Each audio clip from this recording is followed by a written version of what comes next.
to present our body as a living sacrifice. That's right. See, there was a time when he accepted the body and the blood of an animal. And that didn't satisfy because we get continuing sin. And the priest continually had to go back and make offering every year for that same sin over and over. So he had to send Jesus himself to die. See, he didn't require blood from you. He required your body. He don't ask for you for nothing that he didn't already give you. Amen. When he gave Jesus, he gave you himself. Yeah. When he gave Jesus, that was a living sacrifice. That's right. On the cross of Calvary. Amen. That was a living sacrifice. And because he's a God of covenant, he required blood from the cross. Yeah.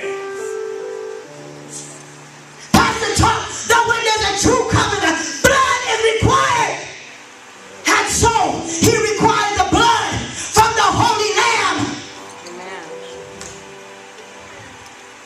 He didn't ask you for your blood. He said present your body as a living sacrifice. Amen. Amen. As a living sacrifice. Amen. We bring our tithes, we bring our offering, we know how to serve in church, but when will you bring yourself? Amen. Say that. He's already paid the price. You are none of your own. You don't belong to you. Amen. Amen. You was bought with the blood that came streaming down Calvary's cross. Come on. Amen. So excuse me. Before he snatched the very breath that belongs to him, he says, present your body as a living sacrifice. Amen. See, when you bring your body and you lay upon the altar and say, Lord, here I am, Amen. then you go through the process of holiness. Come on. Come on. You don't become holy until you get upon the altar. Come on. Everything else is just funk. Don't nobody else tell no preacher, oh, that you preached the awesome word, unless you're willing to live by that word that you said was so awesome. And all the word do is make you feel good, but you are not willing to work it out. You are not willing to live one day of it. Get on the altar.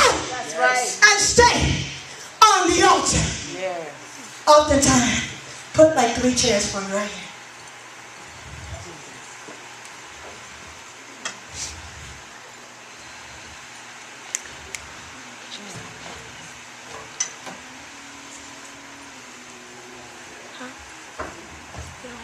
We don't want to stay on the altar. We don't want God to crucify the deeds of this flesh. Because while we hunking and junking at the club, we like it. While we drinking our alcohol, we like it. While we smoking and boozing, we like it. While we getting high and cheating and fornicating, we like it. Tell the truth. You're not sitting at the bar saying, Lord, take it from me. I'm trying. Jesus. You're saying, he'll forgive me. Come on. That's true. And you sit there, cag back, puff, puff, pass. And then you want to come to the club, and you want to come into the house of God and wave filthy hands before the Lord. Come on. Come on. Present your body That's right. as a living sacrifice. Jesus. Jesus. When you're on the altar, you're saying, Lord, kill this flesh. Amen. A lot of times we get up and nothing's shaking but flesh. Come on. Amen. That ain't the anointing. That's grace moving through flesh to get through the people. Because see, God still has a purpose and a need for his people to get right. That's right.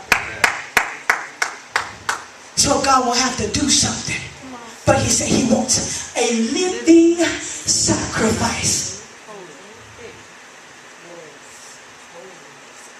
was the word about? I don't know, but it sure was good.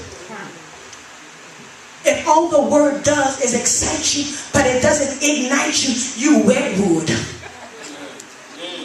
Oh God, please bless me. I need a car, I need a husband, I need a wife. But you won't get on the altar. You won't get on the holy altar of God and say, God, crucify this flesh. My Lord.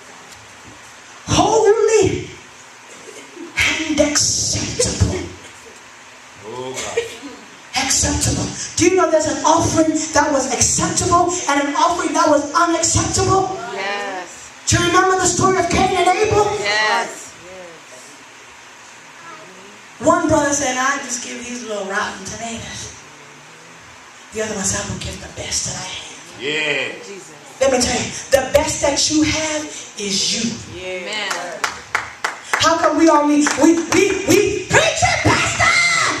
When you know that maybe he's talking about the sister next to you and the brother next to you, but when they driving down your street, I can't stand that man. He always think he in my business, and I be coming to the stupid church no more because he in your business. Driving down your street, but when it's about the brother next to you, preach it. You want to give altar offerings. You want to wipe the sweat off his brow. But when they drive down your street, you look staunch. It's time to get on the altar. And it's time to present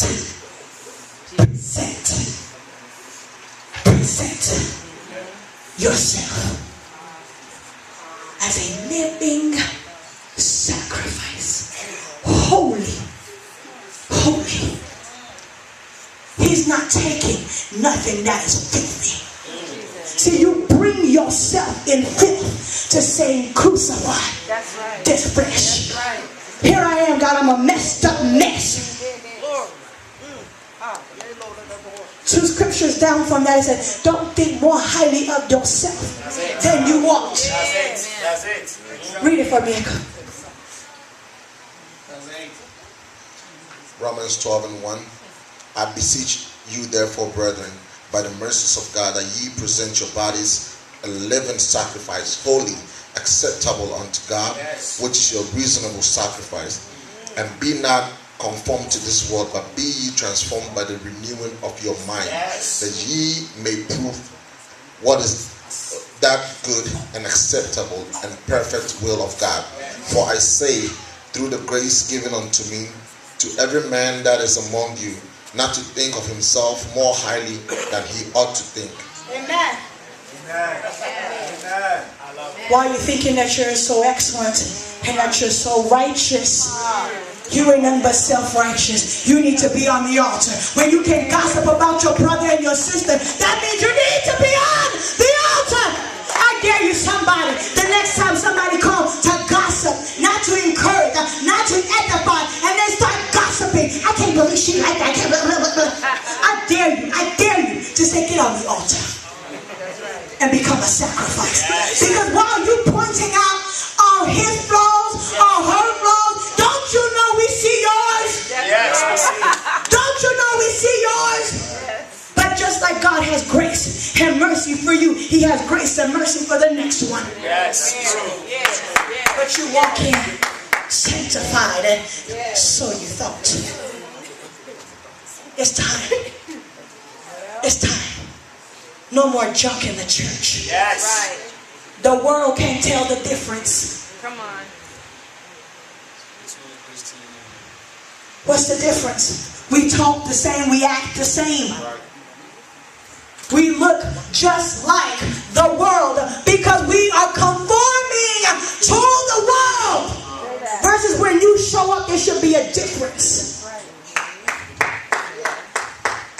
Just like when you come from outside and it's hot and you walk into an air-conditioned building, there's a difference in temperature. And so when you carry Jesus, there should be a difference in the atmosphere. Because he's holy.